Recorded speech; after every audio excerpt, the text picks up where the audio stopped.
السلام علیکم ورحمۃ اللہ وبرکاتہ ان الحمد للہ والصلاة والسلام علی سید الانبیاء وعلی آلہ وصحبہ اجمعین اما بعد فاعوذ باللہ من الشیطان الرجیم بسم اللہ الرحمن الرحیم انشاءاللہ الرحمن آج کے اس لیسن میں سورۃ النساء آیت 140 کا ترجمہ اور معنی کی مختصر سی وضاحت ہم پڑھیں گے اللہ کے حکم سے۔ اعوذ باللہ من الشیطان الرجیم بسم اللہ الرحمن الرحیم۔ قد نزل علیکم، تحقیق نازل کیا ہم نے تم پر، فی الکتاب کتاب میں، ان اذا سمعتم جب تم سنو، آیات اللہ اللہ کی نشانیاں، یکفر بہا ان کے ساتھ کفر کیا جا رہا ہے، ویستہزأ اور مذاق بنایا جا رہا ہے، بہا ان کا، فلا تقعدوا معہم ان کے ساتھ مت بیٹھو، حتی یہاں تک کہ یخوضوا فی حدیث غیرہ اس کے علاوہ کسی اور بات میں وہ غور و خوض کریں۔ انکم اس وقت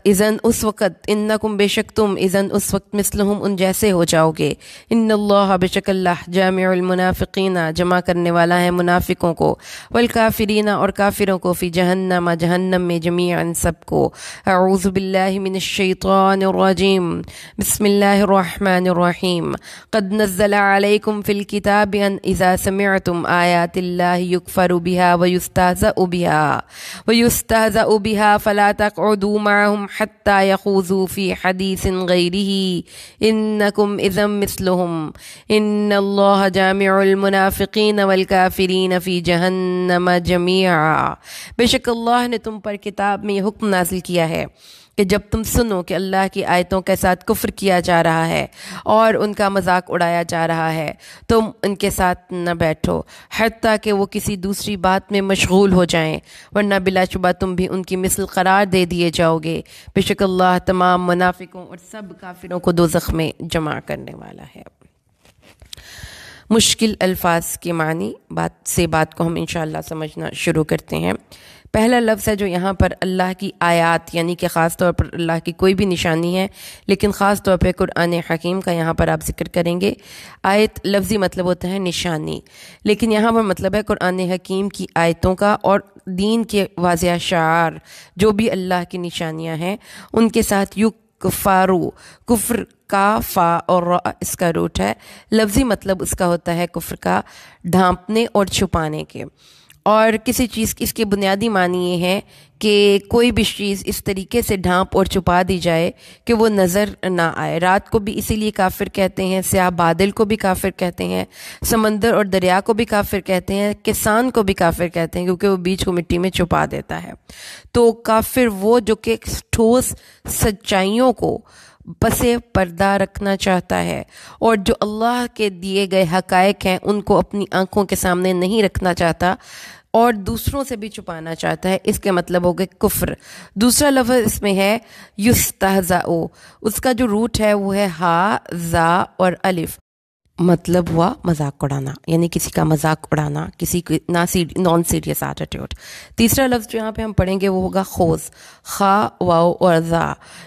اور اس کے لفظ میں بنیادی معنی ہے پانی میں اترنا اور اس میں چلنا، کسی چیز کے اندر چلے جانا، ڈیپ پینیٹریٹ کرنا، کسی چیز کے بارے میں غور و فکر کرنا، اور خاص طور پہ قرآن حکیم میں یہ لفظ فضول گفتگو اور بیکار باتوں کے لیے استعمال کیا جاتا ہے۔ سورۃ المدثر میں مجرمین کی فہرست جرائم میں یہ بھی ہے وَكُنَّا نَخُوضُ مَعَ الْخَائِضِينَ، یعنی ہم بیانات تو دھڑا دھڑ دیتے تھے، جو یہ اس قسم کے جو لیڈرز ہیں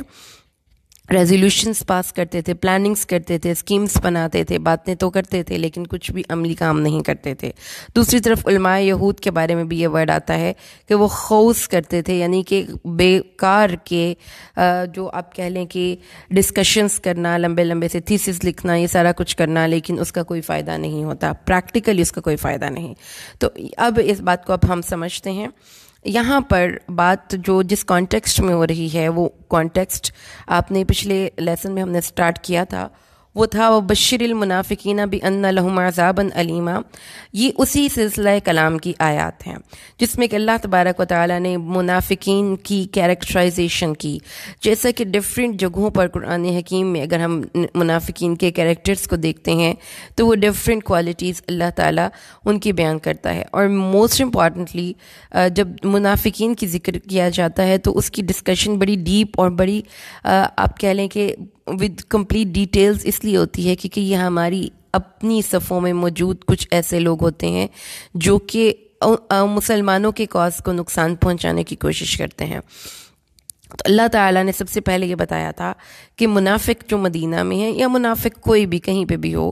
وہ بیسیکلی اسلام اور مومنوں کے ساتھ مخلص نہیں ہوتے. عملی طور پر جب آپ ان کے کام سے ان کے ایکشن سے ان کے سوچوں کا جائزہ لیتے ہیں تو آپ یہ دیکھتے ہیں کہ وہ مسلمانوں سے زیادہ کافروں سے دوستی کرنا پسند کرتے ہیں. اور پھر اللہ تبارک و تعالیٰ نے یہ بتایا کہ ان کی ایک اور عادت کیا ہوتی ہے کہ وہ دین اسلام کے جو کچھ ایسی محافل، ایسے کچھ چینلز، کچھ ایسے فورمز جس میں کہ قرآن و حدیث ان کی آیات کو لے کر ان کا مذاق اڑایا جائے. اب اس کا ٹیکٹک اور طریقہ کار بھی قرآن حکیم نے بتا دیا. سب سے پہلے مذاق اڑایا جاتا ہے کس طرح سے کہ ان کے کچھ حقائق کو چھپا لیا جاتا ہے، پوشیدہ کر لیا جاتا ہے اور کچھ باتوں کو ہائی لائٹ کیا جاتا ہے اور پھر اس کے بعد لوگ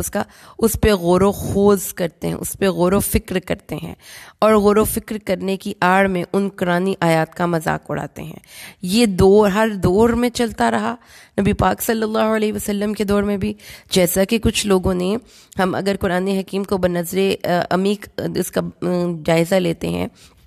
تو منافقوں اور یہودیوں نے قرآن حکیم پر اعتراضات اٹھائے. مثلاً یہ کہ قرآن کیسی کتاب ہے جس میں مچھر اور مکھی کا ذکر ہے. قرآن میں اللہ تعالیٰ کہتا ہے کہ مجھ پر خرچ کرو، اس کا مطلب ہے تو اللہ غریب ہے اور اس کو ہماری دولت کی حاجت ہے. قرآن حکیم میں تو اللہ کہتا ہے، ہمیں تو یہ کہا گیا تھا کہ جب تک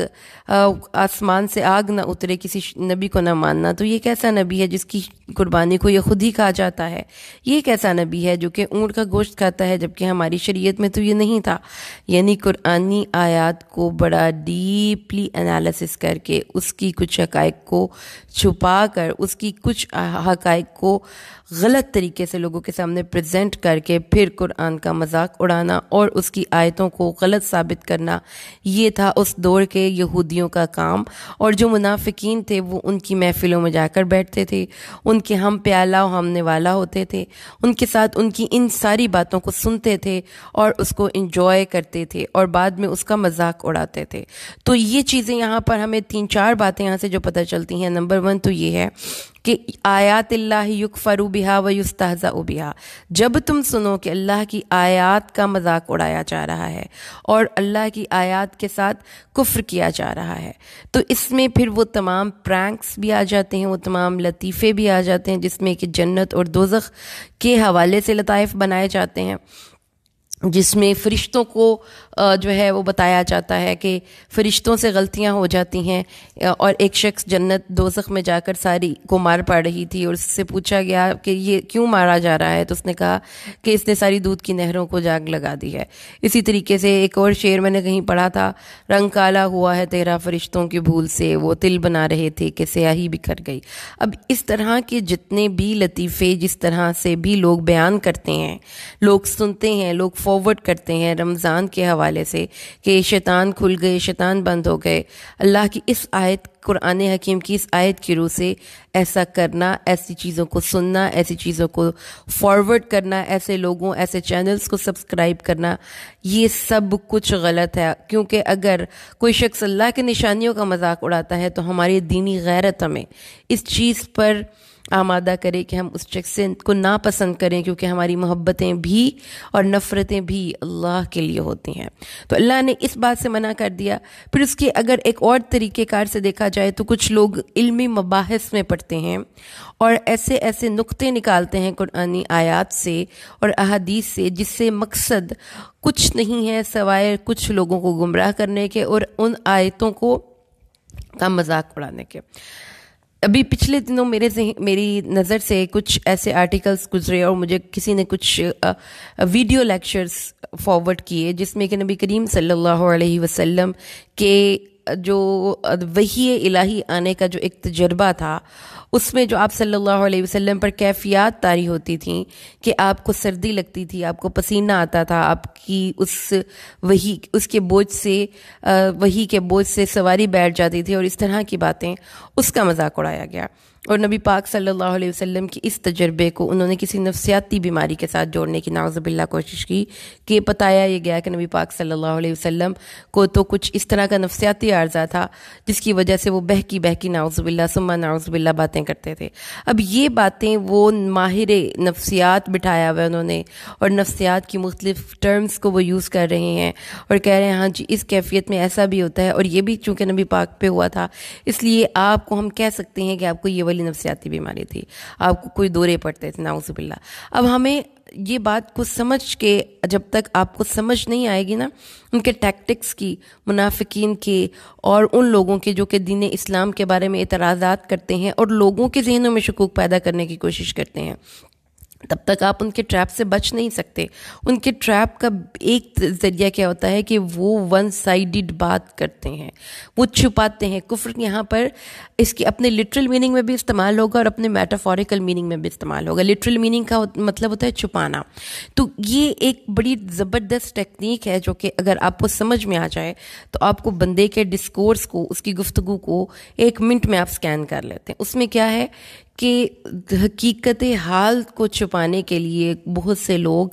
آدھی تصویر پیش کرتے ہیں اور آدھی چھپا لیتے ہیں. جو آپ کے ذہن میں ایک پراپر ایجنڈا ہے، اس ایجنڈا کو فوکس کرنے کے لیے لوگ بات کو پورے کانٹیکسٹ میں نہیں بیان کرتے، خواہ وہ قرآنی آیات کا ذکر ہو، یا وہ کسی لڑائی کو ہوا دینا ہو، یا وہ کسی کا کیریکٹر پیش کرنا ہو، وہ اپنے اینگل سے تصویر پیش کرتے ہیں. اللہ تعالیٰ نے فرمایا ہاں ایسے لوگ تو ہیں دنیا میں ضرور ہیں، اور یہ خاص طور پہ وہ منافقین ہیں جو اپنے اینگل سے تصویروں کو پیش کر کے معاملات کا اور اس کا کنکلوژن ہی ڈفرینٹ نکالتے ہیں. تو اللہ فرماتا ہے ان کے ساتھ مت بیٹھو یہاں تک کہ وہ کسی اور بات میں غور و فکر کرنے لگیں،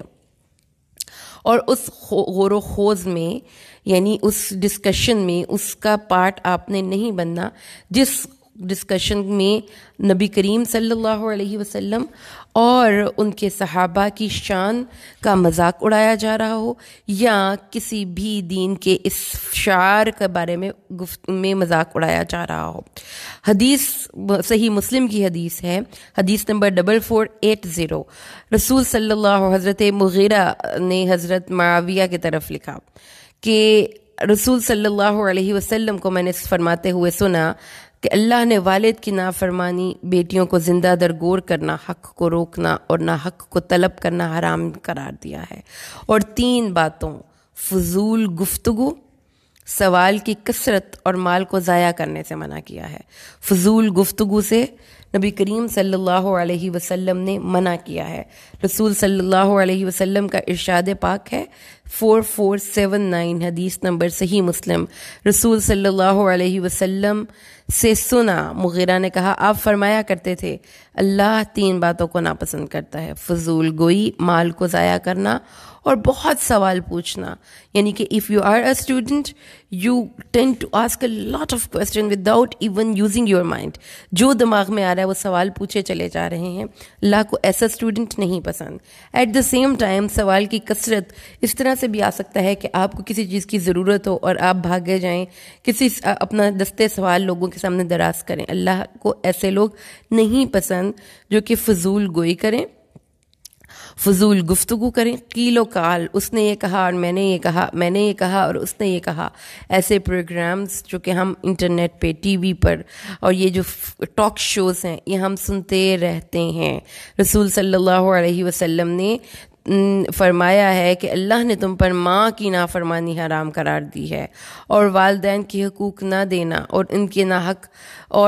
ان سے مطالبہ کرنا بھی حرام قرار دیا ہے، لڑکیوں کو زندہ دفن کرنا بھی حرام قرار دیا ہے، فضول گفتگو، کثرت سوال اور مال کی بربادی کو بھی اللہ تعالیٰ پسند نہیں کرتا۔ اسی طریقے سے رسول صلی اللہ علیہ وسلم نے ارشاد فرمایا ہے کہ جو فضول لغویات میں ہم قسمیں کھاتے رہتے ہیں، اس میں بھی اللہ تبارک و تعالیٰ نے قرآن حکیم میں منع کیا کہ فضول لغویات سے پرہیز کریں، لغو قسموں سے پرہیز کریں۔ پھر ایک اور بات ہے جو کہ قرآن حکیم میں ہم جب پڑھیں گے تو اللہ تبارک و تعالیٰ نے جو خوض کا لفظی مطلب ہے،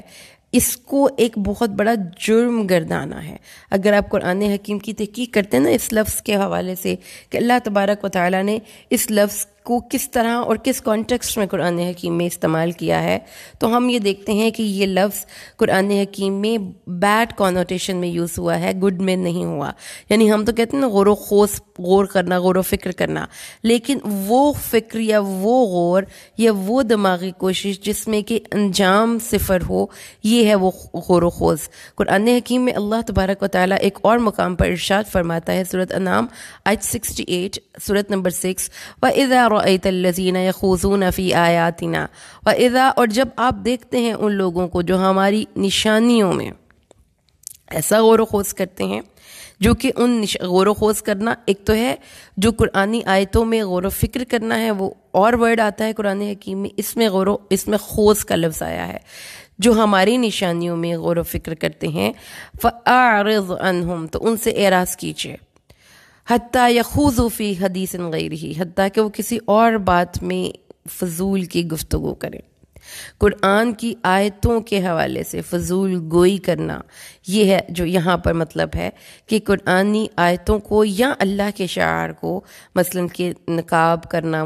مسلمان عورت کا حجاب لینا، داڑھی اور اس طرح سے جو چیزیں ہیں، اس میں کچھ لوگ بہت بولتے ہیں، فالتو بولتے ہیں، فضول بولتے ہیں۔ اللہ نے کہا ہے کہ ان باتوں میں آپ نے نہیں فضول گفتگو کرنی۔ اللہ تعالیٰ نے فرمایا ایسے لوگ جو قرآن کی آیتوں کے حوالے سے، نبی پاک صلی اللہ علیہ وسلم کے حوالے سے، دین کے شعائر کے حوالے سے فضول گوئی کرتے ہیں، ان کی محفلوں میں مت بیٹھیے، ان چینلز کو مت دیکھیے، ان میں سبسکرائبرز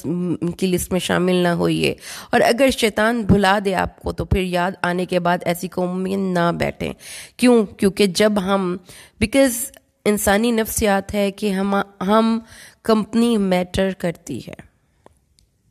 تو جو ایک احتیاط کا تقاضا ہے وہ یہ ہے کہ اگر if you are so new کہ آپ کی رائے جلدی متاثر ہو جاتی ہے، تو کوشش یہ کریں کہ پھر ایسے لوگوں سے جو کہ انٹلیکچولی بہت زیادہ، جن کے پاس بڑے ٹیگز لگے ہوئے، بہت بڑی بڑی ڈگریز ہیں، بٹ ان کے پاس ایک ٹیکٹک ہے، وہ کفر کرتے ہیں چھپا کر، کچھ باتوں کو اظہار کرتے ہیں اور کچھ باتوں کو چھپا جاتے ہیں، تو ایسے لوگوں سے پھر آپ کی سوچ اور رائے بھی متاثر ہو سکتی ہے۔ پھر اس کے بعد اللہ تبارک و تعالیٰ نے قرآن حکیم میں ارشاد فرمایا، 91 سورت آیت نمبر 91 سورہ نمبر 6 سورۃ انعام، ما قدر اللہ حق قدری، لوگوں نے اللہ کی قدر کا حق ادا نہیں کیا، جبکہ انہوں نے کہا ما انزل اللہ علی بشر من شیء، اللہ نے اپنے بندے پر کچھ بھی نازل نہیں کیا۔ قل، اے نبی کہہ دیجئے، من انزل الکتاب الذی جاء بہ موسیٰ، کون ہے جس نے وہ کتاب بھیجی جو موسیٰ لائے تھے؟ یعنی کہ اگین لوگوں نے یہ کہا کہ اللہ نے تو کبھی بھی اپنے بندے پر کوئی وحی نازل نہیں کی، یہ یہودیوں کا کہنا تھا، تو اللہ تعالیٰ نے فرمایا کہ جھوٹ بولتے ہو اور چھپاتے ہو حق کو۔ اللہ نے وہ کتاب نازل کی تھی جو کہ موسیٰ لائے تھے، وہ لوگوں کے لیے ہدایت تھی، تم اس کو بہت سی اس کے تجعلونہ قراطیس، تم صفوں پر رکھ کے اس کو پڑھتے ہو، اس کو چھپاتے بھی ہو اور ظاہر بھی کرتے ہو۔ اور پھر یعنی اس میں خوض کی پوری ڈسکرپشن آ گئی کہ کیسا خوض یہود کیا کرتے تھے، کہ اس میں انہوں لوگوں کو غلط گائیڈ کرتے تھے۔ وَعُلِّمْتُمْ مَا لَمْ تَعْلَمُوا، تمہیں وہ سکھایا گیا تھا اس کتاب کے ذریعے جو تم نہیں جانتے تھے، نہ تم اور نہ ہی تمہارے باپ دادا۔ قل اللہ، کہہ دیجئے یہ ساری چیزیں اللہ نے نازل کیں، لیکن اب تم چھپا رہے ہو، مشرکین مکہ کو نہیں بتا رہے، اور یہود، اور تم یہاں پہ مدینہ کے منافقین کو نہیں بتا رہے، تو کہہ دیجئے ثم ذرہم فی خوضہم یلعبون، چھوڑ دیجئے نبی اپنے ہی غور و خوض میں، بالکل کھیل رہے ہیں بچوں کی طرح، ان کی سوچوں میں کوئی وسعت نہیں ہے۔ اس سے پھر آپ کو پتہ چلتا ہے کہ یہ اس خوض کا مطلب کیا ہے۔ پھر ایک اور جگہ پر سورۃ التوبہ میں اللہ تبارک و تعالیٰ نے ارشاد فرمایا، پھر یہ بات منافقین کے ریفرنس میں ہی یہاں پر آتی ہے سورۃ التوبہ میں، کہ یحذر المنافقون، منافق خوف کرتے ہیں، ان میں اس بات کا ڈر ہے کہ ان تنزل علیہم سورۃ تنبئہم بما فی قلوبہم، کہ کوئی ایسی صورت نہ اتر جائے جو ان کے دلوں کی اصلی حالت ظاہر کر دے۔ قل استہزئوا، اے نبی کہہ دیجئے کہ تم کھیل تماشا کرو۔ They have the very short plannings, اور اپنی زندگی کو وہ بالکل بھی سیریس گراؤنڈ پہ نہیں لے رہے، وہ زندگی کا مذاق اڑا رہے ہیں۔ ان اللہ مخرج ما تحذرون، اللہ نکالے گا جو تم چھپا رہے ہو۔ وَلَئِن سَأَلْتَهُمْ، اگر ان سے ان کے غلط باتوں کو لے کر سوال کیا جائے تو وہ کہتے ہیں انما کننا نخوض ونلعب، ہم تو بھئی کھیل تماشا کر رہے تھے، دل لگی کر رہے تھے۔ نخوض کا مطلب یہاں پہ کیا ہے؟ کھیل تماشا۔ قل، اے نبی کہہ دیجئے اب اللہ و آیاتہ و رسولہ کنتم تستہزئون، اللہ اس کی نشانیوں اور رسولوں کے ساتھ مذاق اڑا رہے ہو؟ کیا کبھی کسی نے اپنے باپ کا مذاق اڑایا ہے؟ یا کبھی کسی نے اپنی ماں کا مذاق اڑایا ہے؟ کیا آپ کا باپ ہاسپٹل میں ایڈمٹ ہو اور آپ اس کی جو ڈاکٹر نے نسخہ لکھا ہوا ہو اس کی ہینڈ رائٹنگ کا مذاق اڑاتے ہو؟ چیزیں جو سیریس ہوتے ہیں ان کا مذاق نہیں کوئی اڑاتا۔ مذاق ہم کن کا اڑاتے ہیں؟ جن کو ہم چٹکیوں میں اڑاتے ہیں، جن کو ہم اہمیت نہیں دیتے۔ تو اللہ فرماتا ہے کہ اتنے غیر اہم تھے تمہارے لیے اللہ اور اس کا رسول اور اس کی کتابیں کہ تم ان کا مذاق اڑا رہے تھے۔ تو فذرہم یخوضوا ویلعبوا، نبی ان کو چھوڑ دیجئے۔ قرآن حکیم سورۃ الزخرف اللہ تعالیٰ نے فرمایا ہے چھوڑ دیجئے ان لوگوں کو جو کہتے ہیں اللہ نے اولاد بنا لی، جو کہتے ہیں کہ اللہ تبارک و تعالیٰ کا بیٹا ہے۔ وہ اللہ کہتا ہے کہ چھوڑ دو ان کو ان کی اس بے وقت باتوں میں، یخوضوا ویلعبوا، وہ کھیل تماشا کر لیں، دل لگی کر لیں، حتیٰ کہ ان کو وہ دن مل جائے گا جس میں وہ اللہ سے جا ملیں گے۔ فذرہم یخوضوا ویلعبوا حتیٰ یلاقوا یومہم الذی یوعدون۔ اور پھر سورۃ المدثر میں اللہ تبارک و تعالیٰ نے کیا ارشاد فرمایا؟ قرآن حکیم کے اس مقام پر اللہ تبارک و تعالیٰ بتا رہا ہے جنت اور دوزخیوں کا ذکر۔ اللہ فرماتا ہے الا اصحاب الیمین، مگر داہنی ہاتھ والے، فی جنات، خوش اونچے باغوں میں، یتساءلون، وہ پوچھتے ہوں گے عن المجرمین، گناہ گاروں سے، ما سلککم فی سقر، تم جہنم میں کیسے چلے گئے؟ وہ کہیں گے لم نکو من المصلین، ہم نمازی نہیں تھے، لم نکن نطعم المسکین، ہم مسکین کو کھانا نہیں کھلاتے تھے، وَكُنَّا نَخُوضُ مَعَ الْخَائِضِينَ، اور ہم بیہودہ گوئی میں، فضول گفتگو میں اپنا وقت ضائع کرتے تھے، ہمارے پاس کرنے کے لیے کوئی عملی کام نہ تھا۔ تو پیاری بہنوں یاد رکھیے قرآن حکیم کا یہ مقام ہمیں بتاتا ہے کہ فالتو کا بولنا بھی اللہ کی نظر میں ہمارا مقام کم کر سکتا ہے۔ ہم بیکار کی گفتگو کرتے ہیں، ہم کسی کے دین اسلام کے شعار کا مذاق اڑائیں، ہم مذاق کو اپنا اوڑھنا بچھونا بنا لیں، ہم جگت بازی کو اپنی زندگی میں شامل کر لیں، ہم پرینکس کے ساتھ جئیں، ہم ایسے چینلز کو دیکھیں، ہم ایسے لوگوں کو دیکھیں جو کیل و کال کرتے ہیں، جو فضول گفتگو کرتے ہیں، تو ایسی چیزیں ہمیں اللہ کی نظر میں معزز نہیں کرتی۔ تو اس لیے قرآن حکیم جب ہم پڑھ رہے ہیں تو ہم نے اپنے آپ کو زیادہ بہتر انسان بنانا ہے انشاءاللہ، اور اس کے لیے ضروری ہے کہ ہم اپنے آپ کو فضول گفتگو سے بچائیں، ایسے لوگوں کے ساتھ بیٹھنے سے بچائیں جن کے ساتھ بیٹھ کر ہم بھی غلط سوچنے پر مجبور ہو جاتے ہیں۔ پتہ ہے ایک غلط گفتگو آپ کے کان میں پڑ جائے وہ ایک ایسی چنگاری ہے جو آپ کی پوری سوچوں کو بھڑکا کر برباد کر سکتی ہے. تو جو گفتگو آپ سنتے ہیں اس سے ہی آپ کی سوچیں ڈیولپ ہوتی ہیں. تو be where of the things you keep on listening. آپ گانے سنتے ہیں, آپ اس کی بجائے ٹاک شوز سنتے ہیں, آپ ٹی وی میں یہ جو اینکرز لگا کے بیٹھے ہوتے ہیں مختلف قسم کے پروگرامز وہ سنتے ہیں. کیا سنتے ہیں؟ Be where of the things you listen constantly and be where of the company you keep. اللہ سے دعا کریں اللہ ہمیں قرآن کو سمجھ کر پڑھنا اور اس پر عمل کرنا آسان کر دے. آمین. بارک اللہ لی ولکم فی القرآن الحکیم ونفعنی وإیاکم بالآیات والذکر الحکیم. السلام علیکم ورحمۃ اللہ وبرکاتہ.